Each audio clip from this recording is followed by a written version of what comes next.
Okay, I'm going to try to start a video blog. I've read about it. I'm not really a techie, so this might be a little difficult for me, but I'm going to try. The things that I want to say pertain to my life, and I like to write, but I find sometimes I don't have the time to sit down and blog, so I'm going to try the video. My life is, you could say, like a crazy reality show. I have an elderly mother that I'm taking care of. She has early Alzheimer's, a brother with special needs, a teenage son, and a daughter who is still living at home.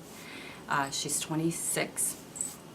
And I find that my humor is what helps me to stay strong. I grew up in a totally dysfunctional house, and I think this is where we developed our comedy skills, and it has come in handy in my day-to-day routines. So I want to start this day with this short video, and basically I want it to be about my life and see if anyone can get any kind of tips to help them along the path. Then great, that's what this is about. I'm a strong believer in Jesus Christ. He is the one who gives me strength. Now, if I gave any tips for people who are caring for elderly parents, it is you have to have humor, because there are days it's going to be extremely stressful. I inherited the care of my mom. I didn't plan it in any way. I see it was kind of divinely directed, and at first I made a lot of mistakes. I would get angry trying to convince my mom to understand that she is my mother, and this is a rich past that we have, and there was no convincing her. So when I realized she had even forgotten who I was, then I began to think, well, you know what? If you can't beat them, join them. I realized that she has a memory of things in the past, and I'm not going to change that, because her brain is like my brother with who's mentally challenged. She's being mentally challenged right now. So I decided to have some fun with it. She does not know that I'm her daughter. So I'm the one she loves to hate. I realize that I'm a reminder to her of her loss of independence. If you're caregivers, this is your role. You remind that person, and we're all going to be there one day, that they can't do this, they can no longer do that. Every little step that you take to help them with another task is a reminder to them of something they can't do. So let them hate you. I mean, you know, that part of their brain doesn't understand that. But they do, I believe they do know that they cannot function on their own. So what I've done is I remembered somebody saying that a grandmother of his only responded to authority figures, and it seemed that this was a role that people around people that are aging with Alzheimer's or dementia, this is something that I've noticed with others, that they respond to doctors, law enforcement, men. Sometimes women just respond to men because they're firmer. And so I decided to try this with my mom. She would not go to the senior center. She fought me, and I said, you know what? Maybe if her doctor calls her, she will go. Well, I wasn't going to have the doctor call her, so I typed up a script. I gave it to my 14-year-old son, and I had him call from the next room pretending to be her doctor. So I sat and listened while he was talking to her, and she was so obedient to everything the doctor was telling her. He told her that he knew she wants to move back to Wisconsin. She's obsessed with moving back, and the only way that could happen is if she gets healthy. So therefore he authorized 1 day a week at a senior center. Would she be willing to do this? And of course she said yes. As she continued to talk, I just saw her brighten up, and I realized this was something I could use. So I took the phone, she handed me the phone, and my son was on the other end saying, okay, you need to get me a hamburger now for McDonald's for conning the elderly. So you could see the humor is passed on to him. I thanked the doctor, and after I got off the phone, she said, that doctor is so nice. I said, I know, he's just like one of the family. So this is kind of the thing we've been doing in our house. It gets her to do the things that I can't get her to do. Then I realized that it was her daughter. Now, I'm her daughter, Carrie. Well, she speaks of her daughter, Carrie Lynn, who lives in Milwaukee. Well, that's where I'm from, but I haven't lived there in 30 years.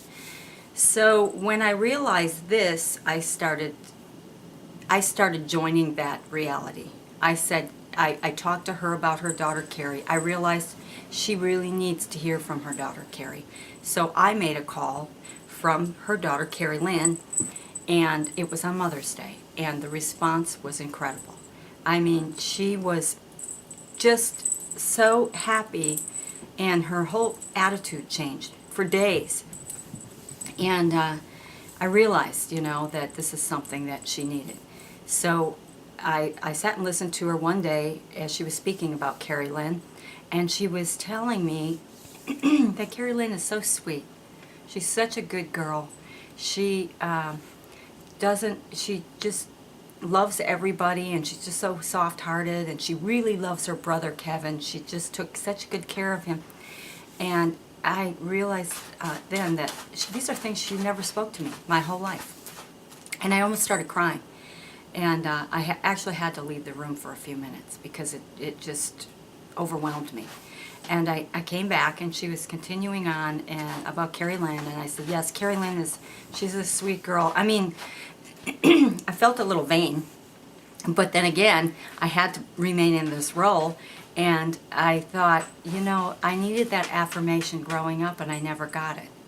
But here it is. She's telling me something that I was so touched by this. It's something I needed to hear, how my mom really felt.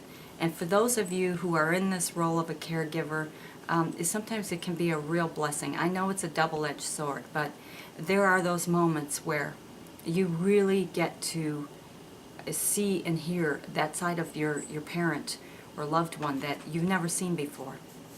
And so I just went along with her and said, yes, Carrie she's like a sister to me. And she says, yes, she likes you a lot too. So, if I would say, give any advice, it would be, just don't try to force them into your reality. Join them in theirs. And everything will be a lot smoother in your life. You'll find humor in it. You'll just have a good time with it. Because, you're not going to convince them that you're their loved one, or their, part of their past that they've wiped out in their mind. You can't convince them that exists because it's gone. I took my mom on a road trip last November up to Wisconsin, where she's from, thinking this would kind of satisfy her. And I went with my brother, my son, my mother. I went to all the places that she spoke about all the time. And her childhood home, she did not recognize it. Her own sister, she did not recognize her. She didn't know any of the people that we went to visit.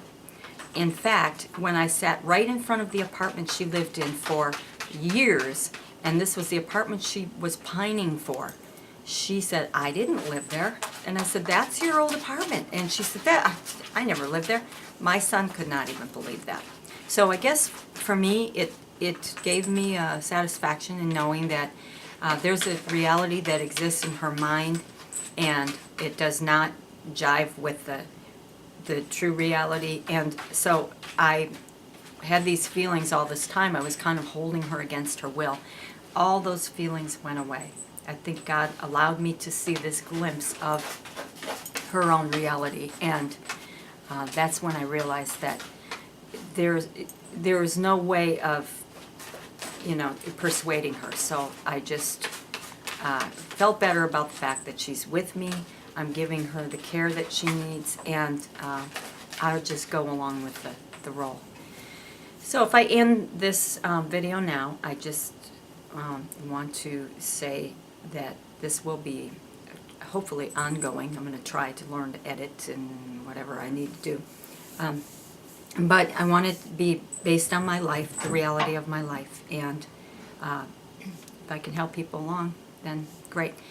I would like to also end with the words of wisdom that were spoken to me by a young girl in Best Buy years ago. Many of you have heard this, and I will tell you the story one day, but the wisest words ever spoken, and I have learned to live by them. She told me, "At least you're not dead." So for all of you out there who are struggling with these issues and think that there's no end in sight, just remember, at least you're not dead.